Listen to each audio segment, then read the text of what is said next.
Para comenzar ya con el mensaje, quiero ir inmediatamente a la Biblia. Es parte del mensaje, el capítulo 18 del libro de Primera de Reyes. El capítulo 18 del libro de Primera de Reyes.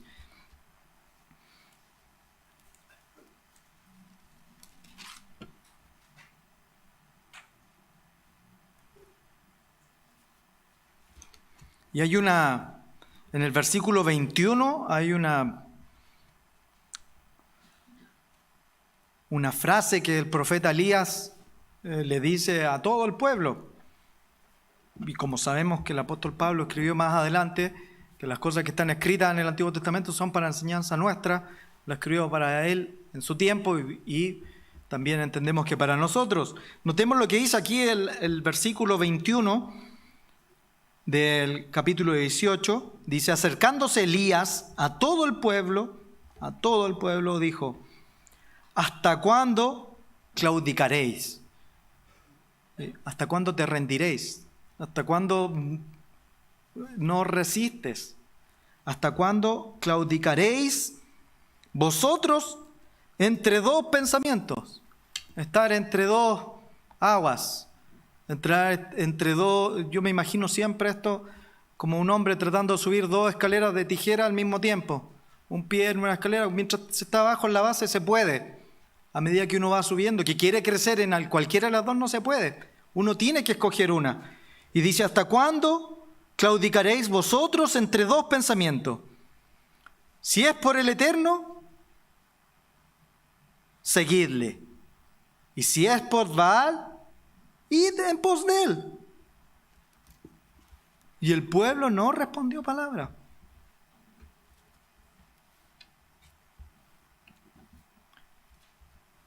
Israel, el pueblo que Dios escogió para trabajar con él, para revelar sus leyes, para enseñarnos a nosotros en el futuro lo necesario que era después recibir el Espíritu Santo para poder llevar sus leyes a la práctica, pero sin embargo trabajó con ellos y les entregó las leyes y su forma de vivir.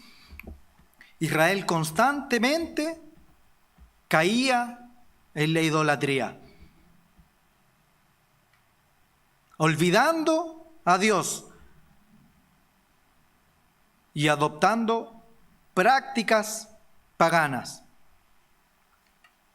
En la mañana tuve ocasión de leer algo que escribió uno de ustedes y me lo quiso mostrar como un ensayo o un pequeño texto que decía por qué Dios permite el sufrimiento, y mientras lo desarrollaba, él hablaba de esto, de las decisiones que toma el ser humano, olvidarse de Dios, olvidarse de sus caminos, pero a la hora de recibir dificultades, a la hora de tener problemas, ahí preguntar por qué Dios permite el sufrimiento. Es parte de las explicaciones que tiene el texto que él desarrolló y que tenemos nosotros también en el folleto que tenemos publicado y que ustedes lo pueden leer, y que hemos hecho también incluso algún estudio bíblico y mensajes al respecto.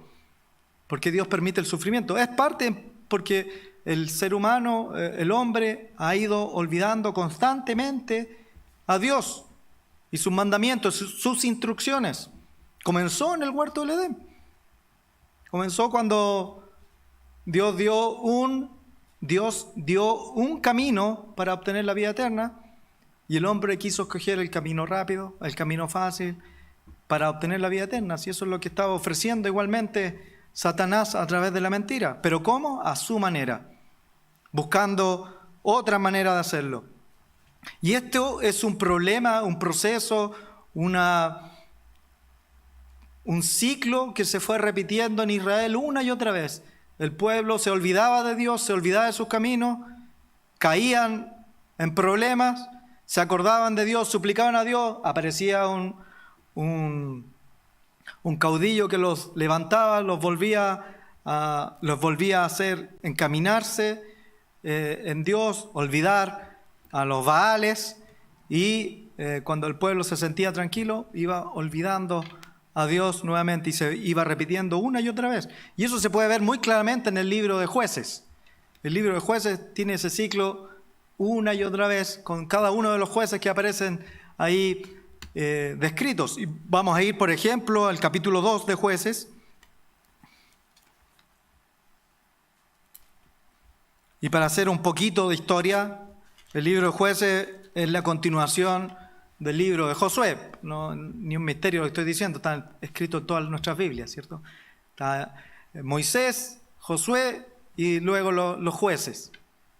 Entonces el pueblo, una vez que caminó por el desierto 40 años, muere Moisés y Josué los hace entrar, reparte la tierra prometida, y el pueblo nuevamente, después de vivir también constantemente este ciclo de olvidarse de Dios, bueno, Josué, lo cantamos en un himno, recién recordé eso mientras cantábamos parte de este mensaje. Josué les dice: yo no sé ustedes, mas yo y mi casa al Eterno serviremos. Entonces, mientras Josué estuvo al frente y fue firme en decirles cómo tenían que servir a Dios, el pueblo se mantuvo aparentemente estable, guardando las cosas de Dios. Pero noten el libro de Jueces. Bueno, el final del libro de Jueces lo hemos leído más de una vez, ¿cierto? Que el resumen del libro de Jueces, cada uno hacía lo que bien le parecía. Pero vamos a leer aquí en el capítulo 2, un poco en el versículo 8. El capítulo 2, el versículo 8 dice: a la muerte de Josué, siervo del Eterno, siendo de 110 años. A los 110 años muere Josué. Lo sepultaron en su heredad, ahí en el monte de Efraín, al norte de Gaas. Y toda aquella generación también fue reunida a sus padres. Y se levantó después de ellos, de Josué y la generación de él, que también, vuelta a sus padres, significa que también dejaron de existir, como Josué. Dice: se levantó otra generación que no conocía al Eterno. Ahora, ¿cómo no conocían al Eterno? Bueno, no habían vivido en primera mano todos los milagros, primeramente, que vivieron en el desierto. Primeramente, la generación que vivió el éxodo no alcanzó a entrar a la tierra prometida, porque si recuerdan que los 10 espías trajeron malos informes, y entonces no los dejaron entrar a esa generación completa a la tierra prometida, y los que entraron a la tierra prometida también vieron milagros, también vieron cómo el Jordán se partió en dos, también vieron cómo sus enemigos cayeron milagrosamente ante la fuerza de Dios. Pero apareció una generación que recibió y que vivió todo esto, en parte que no luchó por esto, o que no vio de primera fuente estos milagros, y dice aquí que no conocía al Eterno ni la obra que había hecho por Israel, o que no la sentía, que no la vivía. Entonces, el versículo 11 dice: los hijos de Israel hicieron lo malo ante los ojos de Dios y sirvieron a los Baales. Casi inmediatamente. Es lo que aquí no es de la noche a la mañana, ¿cierto? Aquí no se nos dice cuánto tiempo transcurrió desde un suceso hasta el otro, pero esto siempre es paulatino. No es que un sábado esté el salón completo y el otro sábado estén los Baales acá. No transcurren así las cosas. Se va corriendo el límite de a poco en poco, hasta que llega un punto en donde la generación olvidó al Eterno y olvidó la instrucción de lo que no había que hacer. Dice: y dejaron al Eterno, el Dios de sus padres, que los había sacado de Egipto, y se fueron tras otros dioses, los dioses de los pueblos que estaban a sus alrededores, los cuales adoraron y por ende provocaron a ira al Eterno. Y dejaron a Dios y adoraron a Baal y a Astarot. Baal representaba un sistema de adoración que desafiaba directamente al Eterno. Y por eso provocaba a ira a nuestro Dios. Porque era, como decía el primer mensaje, era en parte que el pueblo cambiaba dónde ponían su confianza. El resumen del mensaje al final es el mensaje de Don Garrett. ¿En dónde ponemos nuestra confianza? Baal competía, o los Baales competían por la lealtad a Dios.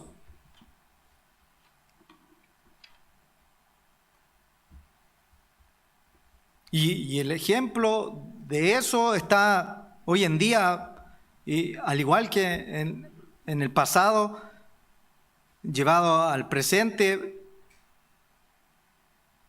esa competencia por la lealtad a Dios, muchas veces nosotros la tenemos, muchas veces nosotros la vivimos en cosas que nos afectan personalmente, como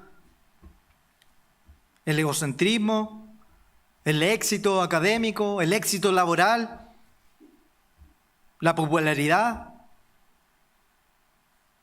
y muchas cosas que nos están rodeando y que compiten por nuestra atención, que muchas veces nos distraen por ejemplo, nos proponemos estudiar la Biblia y nuestra mente cae en distracciones, nos cuesta entrar, nos cuesta concentrarnos y estamos cayendo en eso, y nosotros a veces permitimos incluso ese tipo de distracciones. El peligro de la idolatría es constante, no es algo solo del pasado, es permanente.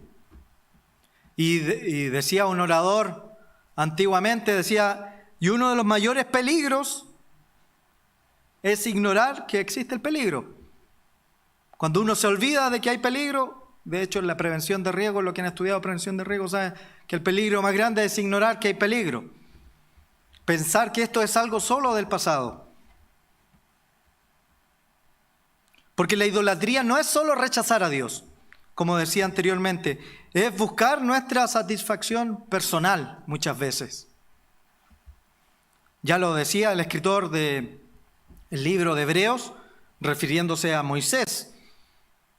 Dice que Moisés, dejó los placeres temporales del pecado por seguir a Dios. Esa es la fe que Moisés demostró a Dios. Dejar los placeres temporales del pecado.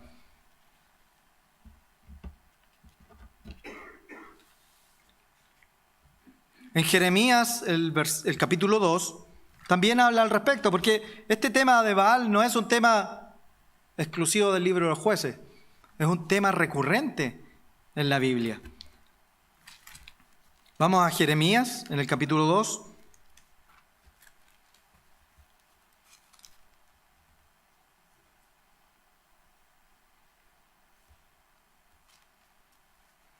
El versículo 11. Casi con pena este versículo comienza. Por pena que deberíamos sentir nosotros. Pero, bueno, yo lo leo como que Dios siente pena al decir estas palabras. Dice, ¿acaso alguna nación ha cambiado sus dioses? Aunque ellos no son dioses, aunque ellos no muestran los milagros, no tienen esa satisfacción que el Espíritu Santo da, ¿acaso ellos cambian a sus dioses? Les dije el versículo 11, ¿cierto? 2:11. Sin embargo, mi pueblo ha trocado, que es cambiado, ha cambiado su gloria por la que no aprovechan. Espantados cielos sobre esto, horrorizados, desolados en gran manera, dijo Dios, porque dos males ha hecho mi pueblo. Me dejaron a mí, fuente de agua viva, y cavaron para sí cisternas rotas que no retienen agua. Buscaron agua donde el agua se agota, no donde Dios la entrega, que es fuente constante de agua y de agua eterna. Mismo Jesucristo lo dijo. Buscar Baales, buscar otros dioses, es cavar cisternas de aguas rotas. En las Escrituras, Baal, que es representado como una deidad cananea asociada con la fertilidad, con la prosperidad, con la lluvia y todo lo que le produce satisfacción personal al ser humano. E Israel tuvo que vivir rodeada literalmente. Israel está rodeado de la cultura cananea. Entonces, por ende, el pueblo de Israel vivió literalmente rodeado de las influencias idolátricas de Baal. De hecho, fueron estrategias usadas por sus enemigos para derrotarlos en guerra. El culto a Baal, arraigado en las sociedades agrícolas de la antigua Canaán, se destacaba por sus prácticas idolátricas, que incluían permisividad sexual, ritualismo vacío, sincretismo religioso y fascinación por lo sobrenatural. Y esas características, aunque vinculadas al contexto histórico que podemos ver en los libros del Antiguo Testamento, se encuentran un reflejo preocupante en nuestra sociedad actual. Entonces esto nos debería llevar a reflexionar sobre nuestras prioridades, apoyándome en el primer mensaje, sobre nuestras confianzas espirituales, sobre nuestros valores morales. Este Baal, que entre otras traducciones, ¿cierto?, y la más conocida, era el Señor.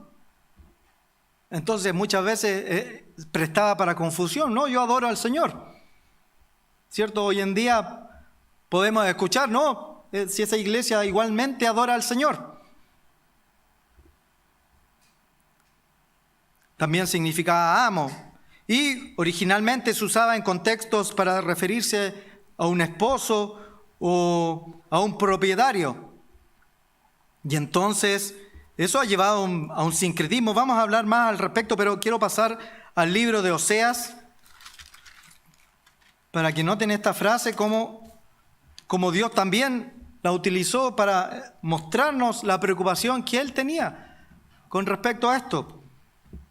Oseas, el capítulo 2.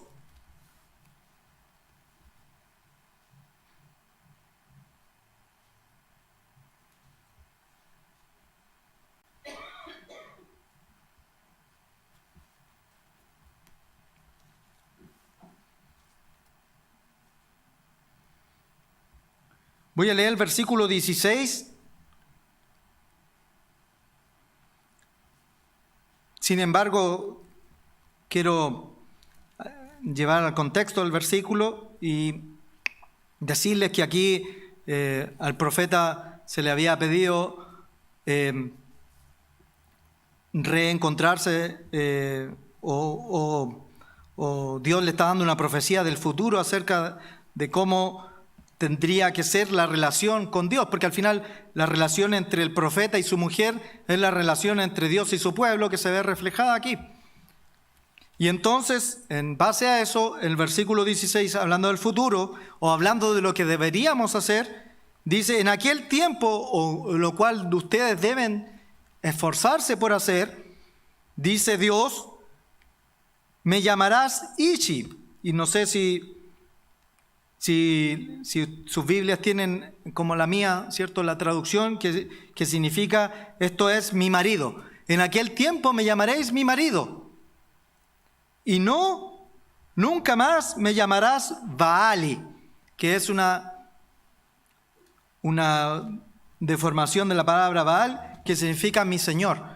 O sea, incluso el término para Dios es importante de cómo se referían a Él. Y más que el término, porque Dios no se basa en un ritualismo, como lo vamos a ver, ni en cosas superficiales, sino en cómo lo veían a Él, cómo lo sentían. ¿Lo sentían como un amo o lo sentían como su marido? O cómo nosotros vemos a Dios, cómo nos relacionamos con Dios. Sin embargo, bueno, volviendo a este Dios cananeo que era Baal, y para ellos, para el pueblo de los cananeos, el pueblo que rodeaba a Israel, el pueblo que influenciaba a Israel, y esto es un reflejo de nuestra sociedad actual, un mundo que nos rodea y que nos influencia. Representaba un Dios poderoso, un Dios que las personas querían seguir y sentían incluso temor de hacer caso.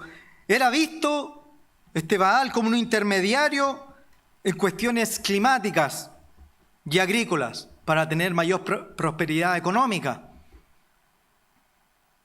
Entonces se convertía en una figura importante para las comunidades, como en esa época, dependientes de la tierra y del fruto de la tierra. Entonces su culto, que incluía ritos elaborados, pero vacíos, incluía prácticas extremas, incluso como el sacrificio humano. Y lo vamos a leer más adelante. Y claramente este tipo de rito se fue replicando a lo largo y ancho del globo terráqueo. Les quiero contar, yo creo que algunos de ustedes han estado allá, y de hecho se me olvidó incluso hasta el nombre donde está la pirámide del Sol y la pirámide de la Luna en México, que una de las cosas que tuve la oportunidad de estar ahí en la última visita, hicieron una reunión ministerial en mayo y parte de eso constaba por visitar ese monumento histórico, que esas pirámides estaban destinadas al sacrificio humano. Y una de las cosas que tiene que entre una pirámide y la otra existe un corredor que se llama el corredor de la muerte, donde las personas eran destinadas a caminar por ahí y tienen incluso hasta tribunas donde la gente se sentaba, personas que tenían mayores, según el guía turístico, ciertos mayores recursos económicos, tenían su suite ahí con sus cabinas especiales para ver cómo las personas se dirigían a la muerte, y no se puede saber cómo las personas afrontaban eso, algunas quizás hasta con felicidad de ser escogidos para morir por su Dios. Pero a lo que quiero ver, al punto que quiero llegar, y lo anoté aquí en mis apuntes, como este rito, porque en este no es el único lugar donde se realizaban sacrificios incluso humanos para establecer tranquilidad y alegría con el Dios. Incluso uno de ustedes me comentó una vez, yo no tenía idea, es un dato que me dio uno de ustedes, que los tambores que siempre suenan en las películas, que están asociados con el sacrificio, muchas veces eran tocados y ejecutados en forma muy sonora para aplacar el grito de las víctimas, sobre todo de pequeños. Entonces, cuando escuchan muchos tambores, en estas que uno a veces lo encuentra incluso anecdótico, era algo muy terrible porque era para aplacar el sufrimiento de otros. Bueno, eso es lo que incluía los ritos a Baal. Y entonces, a pesar de eso y a pesar de las advertencias sistemáticas y constantes de los profetas, Israel constantemente cayó en la idolatría. A veces directa y otras veces mezclando la adoración de Baal con la de Dios. Y este peligro, esta mezcla, lleva a la corrupción moral. Comienza con la mezcla y lleva a la corrupción moral y alejamiento de las leyes de Dios. Y eso se ve reflejado en mayor magnitud en ese desafío que lanza, que leímos al principio, el profeta Elías en el Monte Carmelo, donde habían 850 profetas de Baal, o 450 de Baal y 400 de otra deidad contra Elías, que era el único profeta que estaba defendiendo a Dios. La gran cantidad de personas. Entonces, en lo que resta de este mensaje, quiero ver algunas similitudes, algunas características de esta adoración y por qué la gente buscaba a Baal, y hoy en día cómo podría afectarnos y cómo debemos utilizar las herramientas que Dios nos ha entregado para resguardarnos de aquello, para retroceder de aquello, para salir de eso. Y aunque Baal ya no se menciona en forma explícita, hoy en día, en nuestros tiempos, sus elementos que nombramos en un principio del mensaje se mantienen, persisten bajo algunas formas, muchas veces camufladas y otras veces no tan camufladas como vamos a apreciar. Por ejemplo, hablamos primeramente de la permisividad sexual. En el culto a Baal, la sexualidad se celebraba sin restricciones y a menudo eran partes importantes de sus rituales paganos.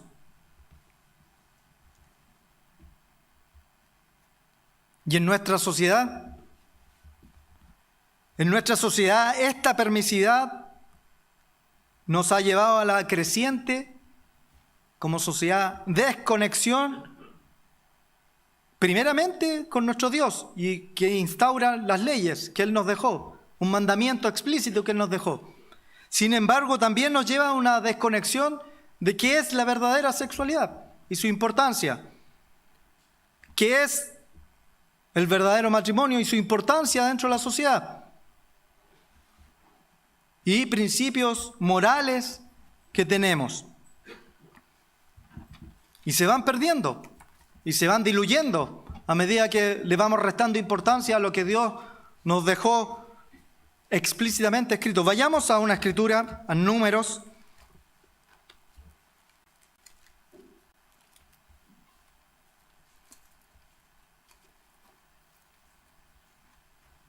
Números, el capítulo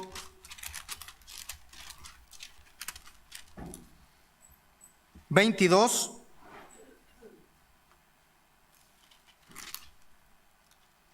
Podríamos leer el capítulo 22, 23, 24 para hablar de este punto, pero se los voy a aprovechar de resumir. Aquí lo tengo anotado aquí, en el otro lado. Anoté unas notas entre el nombre de Balac y Balaam. Bueno, Balac, el rey de los moabitas,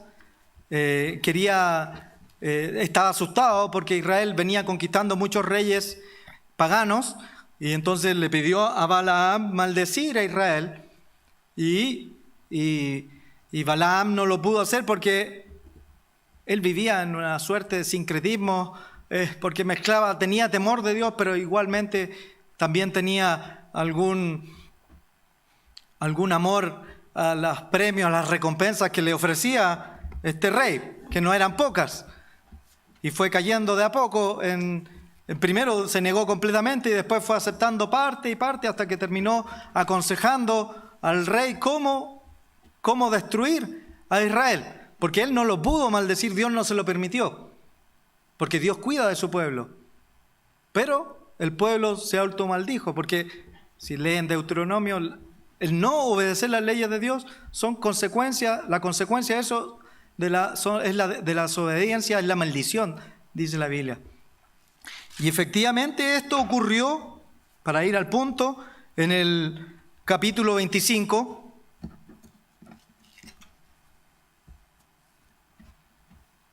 Voy a leer del versículo 1. Dice: moraba Israel en Sitim, y el pueblo empezó a fornicar con las hijas de Moab. La palabra es directa. el pueblo comenzó a fornicar con las hijas de Israel. La permisividad sexual se empezó a permitir en el pueblo de Dios,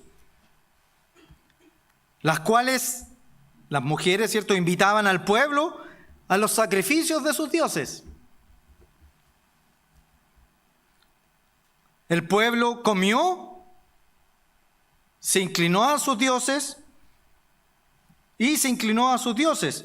Esto quiere decir que seguramente en parte era con fiesta, ¿cierto? Que incluían la bebida, que incluían, me refiero a la bebida, al alcohol, que incluían las comidas abundantes y la permisividad sexual.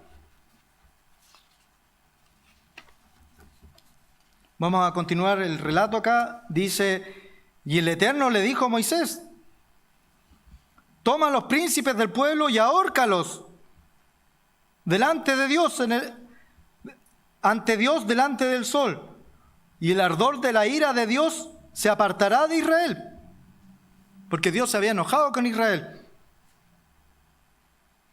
Bueno, el versículo 3, que no lo leí, dice que el furor de Dios se encendió contra Israel, porque el pueblo acudió a Baal Peor, adorándolo, cayendo ante la permisividad sexual.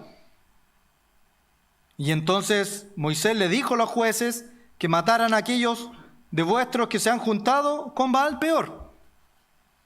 Y aquí un varón de los hijos de Israel, ya cuando se empiezan a correr los límites de uno, porque ya aquí la escritura dice que fueron ante las mujeres de Moab, pero aquí hay un varón que vio que no ocurría nada, entonces se atrevió a introducir a una mujer dentro del campamento.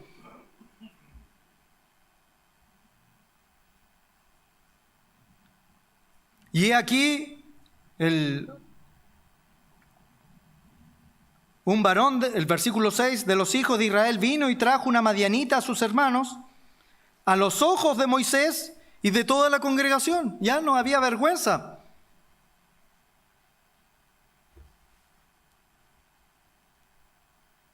Mientras lloraban ellos en la puerta del tabernáculo de la reunión, porque estaba muriendo la gente, porque Dios había encendido su ira contra el pueblo. El pueblo estaba siendo diezmado. Y este hombre va y se atreve a introducir una mujer dentro del campamento. Entonces vio Finés, hijo de Eleazar, hijo del sacerdote Aarón, y se levantó en medio de la congregación y tomó una lanza y los atravesó a los dos. Y ahí cesó la mortandad en Israel.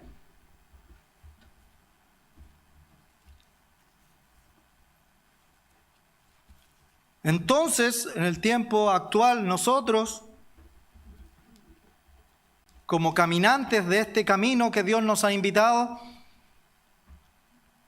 como seguidores de sus leyes, debemos recordar la santidad del cuerpo, la santidad de la sexualidad y la santidad del matrimonio en estas enseñanzas que se nos entregan aquí, que son muy ejemplares para nosotros, y no debemos olvidarlas.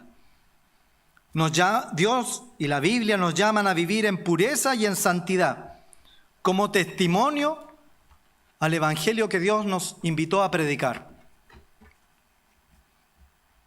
Otro de los puntos que era atractivo para el pueblo, que tenían estos baales que estaban alrededor, esta forma de adorar a Dios, y ya lo habíamos dicho antes, era el sincretismo religioso, esta mezcla entre el Dios verdadero y el Dios que no era verdadero. Y entonces, este sincretismo, que era una mezcla entre Baal, la adoración de Baal, con la adoración a Dios, creando una religión híbrida que poco a poco iba diluyendo la verdad de Dios.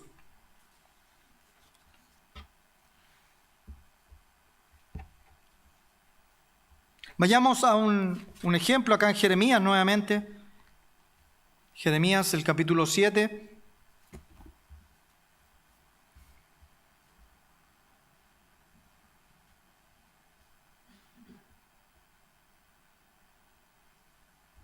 el versículo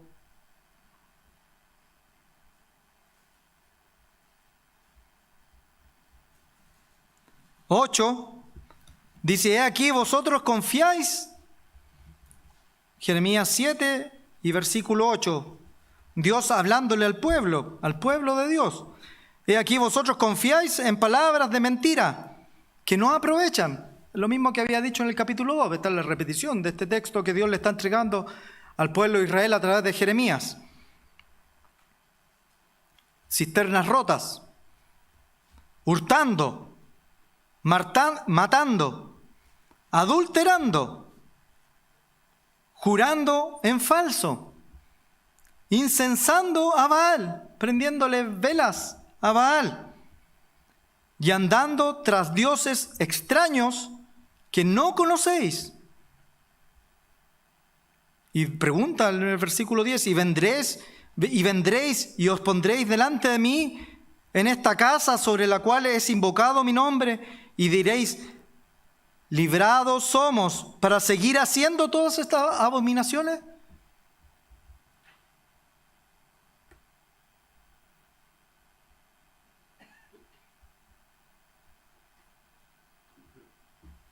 Pecando, pero yendo a la iglesia o yendo al templo, ¿cierto?, a pedir que Dios los libre de las dificultades que están viviendo.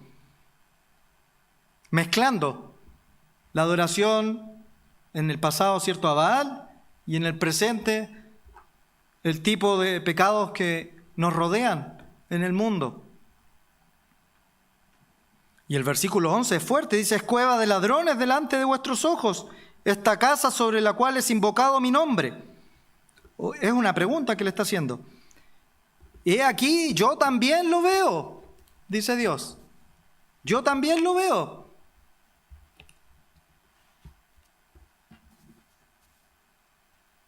El sincretismo religioso. Es interesante en este punto específicamente notar una declaración que hizo el pontífice católico el pasado septiembre 13 de este año, donde volvió a repetir una frase que él ya había dicho anteriormente, que dice: hay un solo Dios para todos, y todas las religiones son simplemente caminos para llegar a Dios. Y ese es el camino del gnosticismo, de la sabiduría lleva a la vida eterna. Yo puedo decidir el camino que tomar. Y con estas declaraciones no solo pone al mismo nivel a las religiones cristianas del mundo, que sabemos que algunas utilizan el nombre del Señor, ese Señor que puede ser otro Dios, aunque utilicen el nombre del Señor, si no están haciendo las cosas que Dios dice, sino que también pone al mismo nivel otras religiones como el hinduismo, el budismo, como caminos distintos para llegar al mismo Dios. Entonces, estas declaraciones no solo contradicen el mismo catolicismo, sino que tampoco el cristianismo, de las personas que creen en el cristianismo como en Jesucristo, sino que contradicen y principalmente lo que dice la Biblia. En Hechos 4, el capítulo 12, un versículo conocido, pero voy a ir allá, que es lo que la Biblia dice al respecto. Para que no nos dejemos engañar con esta filosofía del mundo que nos habla acerca del amor, de la aceptación, que cualquier religión, todos los caminos nos llevan a Dios, que solamente tenemos los nombres cambiados. No es así.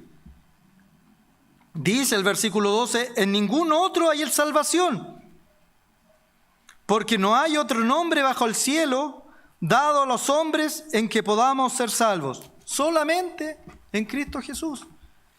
Jesucristo es el único nombre en el cual podemos encontrar la salvación. No hay un tal Buda u otra religión, y sus caminos son guardar los mandamientos, los libros. Y es por eso que acabamos de vivir la fiesta del último y gran día, donde todas las personas, en la misericordia de Dios, que no tuvieron la oportunidad de conocer a Dios en esta vida, no es que no están perdidas para siempre, Pero sí tienen que conocer el nombre de Dios. Y esa es la verdadera salvación de Dios. Ese es el verdadero misericordia de Dios de entregar salvación al mundo entero. A través de lo que Él dice y de su camino. Entregar un día especial, el 8º día, para que el mundo entero, su espíritu sea derramado y puedan acceder al reino de Dios. No como nosotros queremos. No por el camino corto de yo elegir la forma de adorar a Dios. Y otros versículos hablan al respecto. Jesucristo dice en Juan: de cierto os digo que el que no naciere de agua y del Espíritu no puede entrar en el reino de Dios. El que creyere y fuere bautizado, dice Marcos, será salvo, y el que no creyere será condenado. ¿Cuál debe ser nuestra respuesta para cuidarnos de esta forma tergiversada de cristianismo? De este sincretismo de verdadera adoración. Aferrarnos a Dios, aferrarnos a nuestras raíces, a nuestras verdades doctrinales, aferrarnos a la palabra de Dios, ser estudiosos de la palabra, conocer la palabra. Jesucristo dice: el que conoce estas palabras lo puede llevar a la vida eterna. Saber quién es Dios.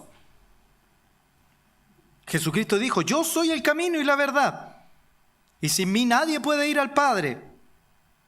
Conocer y cuidar nuestras raíces, como en esa parábola del sembrador, ¿cierto? El que no tenía las raíces firmes, vino el sol y secó a esa planta, porque no tenía raíces. Conoce sus raíces, conoce qué es lo que guardamos, por qué, conoce el plan de Dios, qué representa cada una de las fiestas santas. Se dedica a estudiarlas año a año a medida que van acercándose las fiestas santas. Es razonar el por qué existen, por qué Dios las tiene que repetir año tras año. Vivirlas. Conocer la razón principal por qué no comemos cerdo o marisco u otros animales. ¿Qué es lo que Dios dice al respecto? Porque no comemos cerdo. Porque hay animales que Dios los diseñó para hacer alimentos y otros no. Estudiamos la lista de vez en cuando. Conocemos nuestras raíces, estamos firmes, alimentamos esas raíces, las regamos. Otro punto que es importante recalcar, vamos a pasar a otro punto de este problema de que Baal se va metiendo tanto en la antigüedad como en la sociedad actual, este ritualismo vacío. Estos rituales elaborados, ¿cierto?, con vestimentas, y ustedes lo pueden ver en otras religiones, que ofrecen o se muestran con gran religiosidad. Incluso hay un dicho que dice, ¿cierto?, y lo voy a decir que va a salir un poco, dice: más arreglado que bicicleta de Quasimodo. Entonces no sé, los que conocen la fiesta de Quasimodo, que arreglan las bicicletas, le ponen chaya y todo eso, camina. Entonces uno dice: más arreglado que bicicleta de Quasimodo. Bueno, todos estos rituales con diferentes tipos de ornamentos llevan a una religiosidad, a un repetir cosas sin lo verdaderamente importante que Dios quiere, que es la transformación de cada uno de nosotros.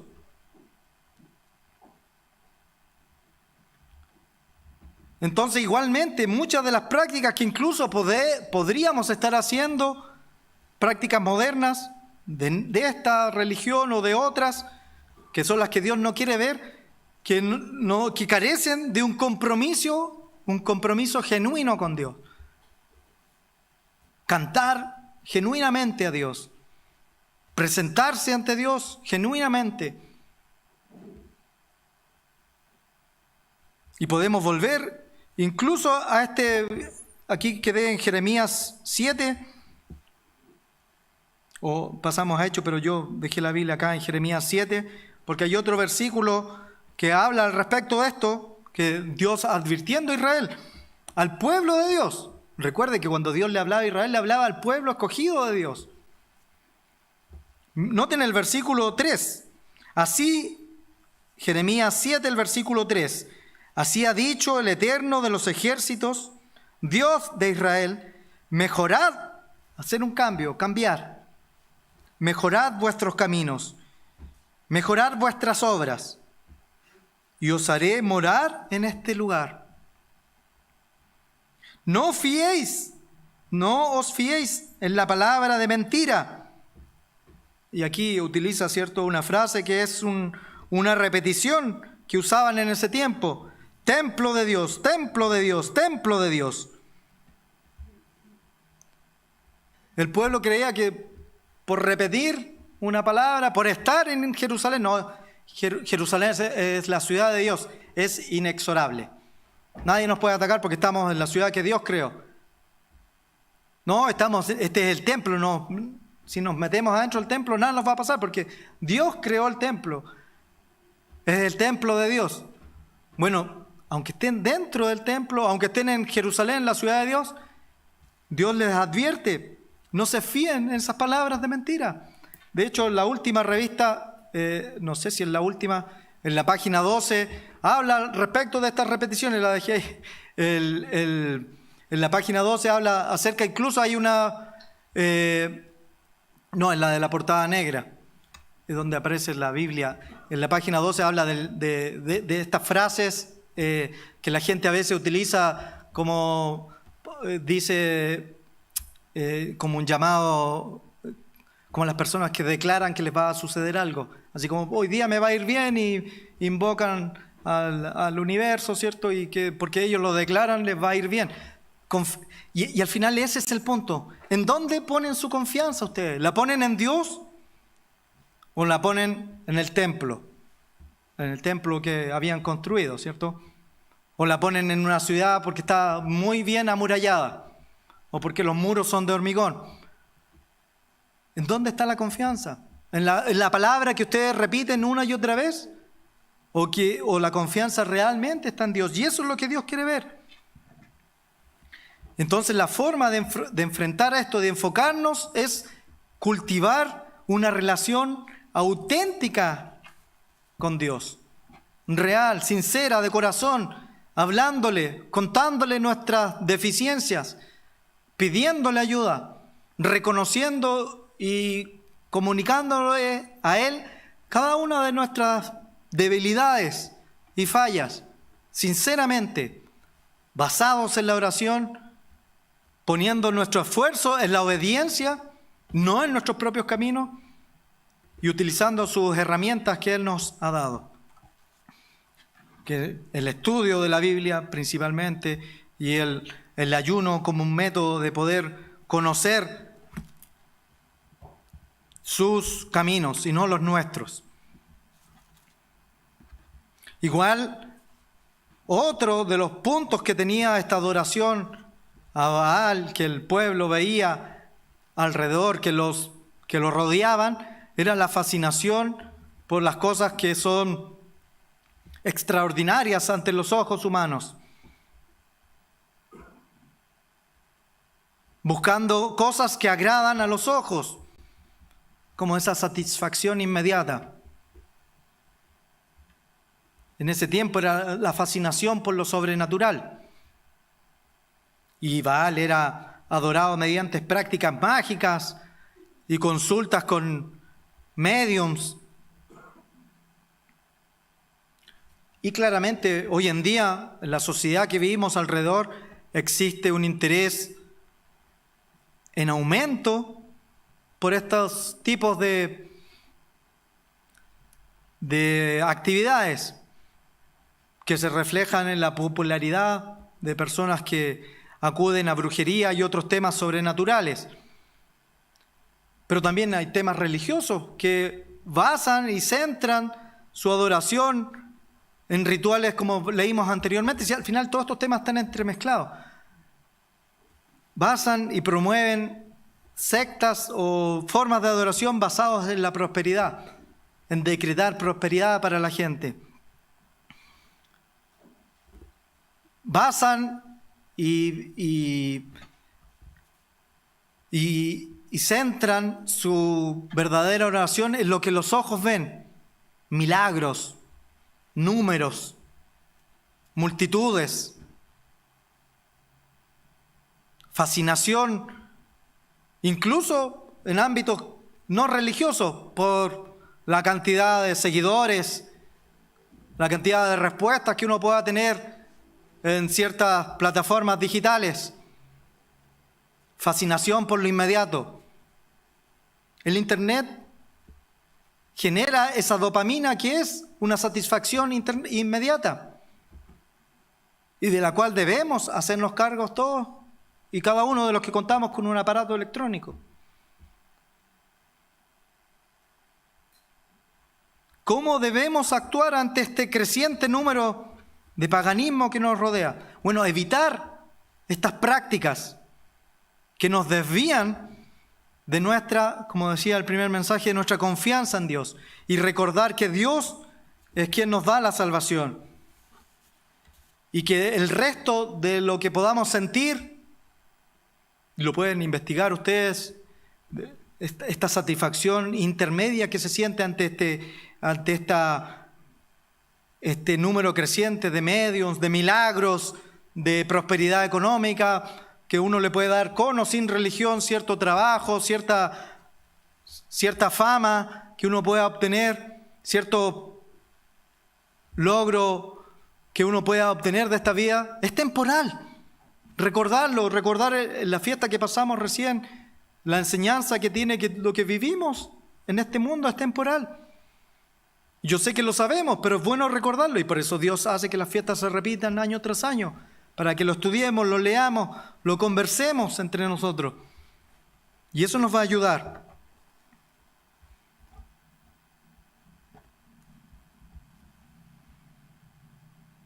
Recordar Primera de Juan.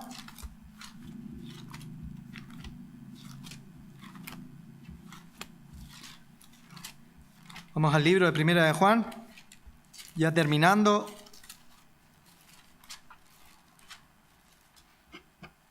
El capítulo 4.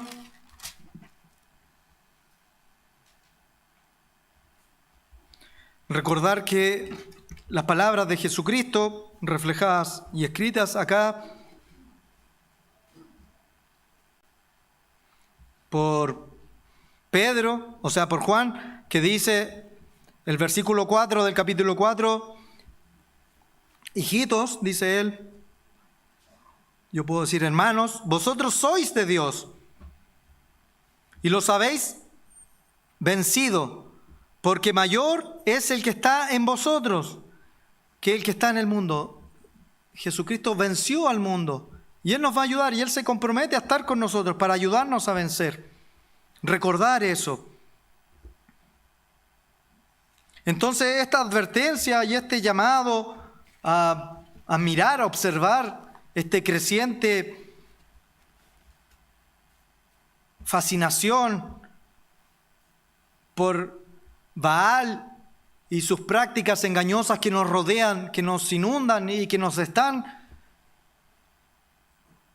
constantemente aportillando, golpeando a nuestro alrededor, también es una advertencia para nosotros como seguidores de Cristo en el presente. Debemos mantenernos firmes. Debemos cultivar esas raíces, regarlas, ayudarnos unos con otros, rechazando las formas, por más mínimas que sean, de idolatría. Idolatría moderna, porque quizás el término Baal no se repite, pero está ahí, está rodeándonos y en cada momento apareciendo en nuestras vidas. Y nosotros debemos mantener nuestras vidas fijas y aferradas a los mandamientos de Dios. Y tal como Elías confrontó a los profetas de Baal, debemos estar dispuestos a responder esa pregunta que hizo Elías en el principio de este mensaje que yo se la leí, que decía: si es Dios por vosotros, seguidle, y si es Baal, seguidle, decidid un camino, confrontar esa falsa creencia. Si creemos en Dios, sigamos a Dios. El culto a Baal representa más que un evento histórico. De hecho, está repetido más de 90 veces. Advertencias contra Baal en la Biblia. Y son un espejo de la sociedad actual. Esa idolatría, ese materialismo, esa pérdida de valores espirituales que están reflejados en la actualidad, es lo que Dios quiere que nosotros nos apartemos. Salid de ella, pueblo mío, dice la Biblia muchas veces. Y Dios, para ayuda nuestra, para cultivar nuestro carácter, nos llama a una adoración pura y fiel a Él. Una adoración que transforme nuestras vidas. Sigamos la voz de Dios y reconozcámoslo a Él como nuestro único Dios y Salvador. Y recuerden que el Señor es fiel y que no va a olvidar ninguna de nuestras obras. Buenas tardes a todos.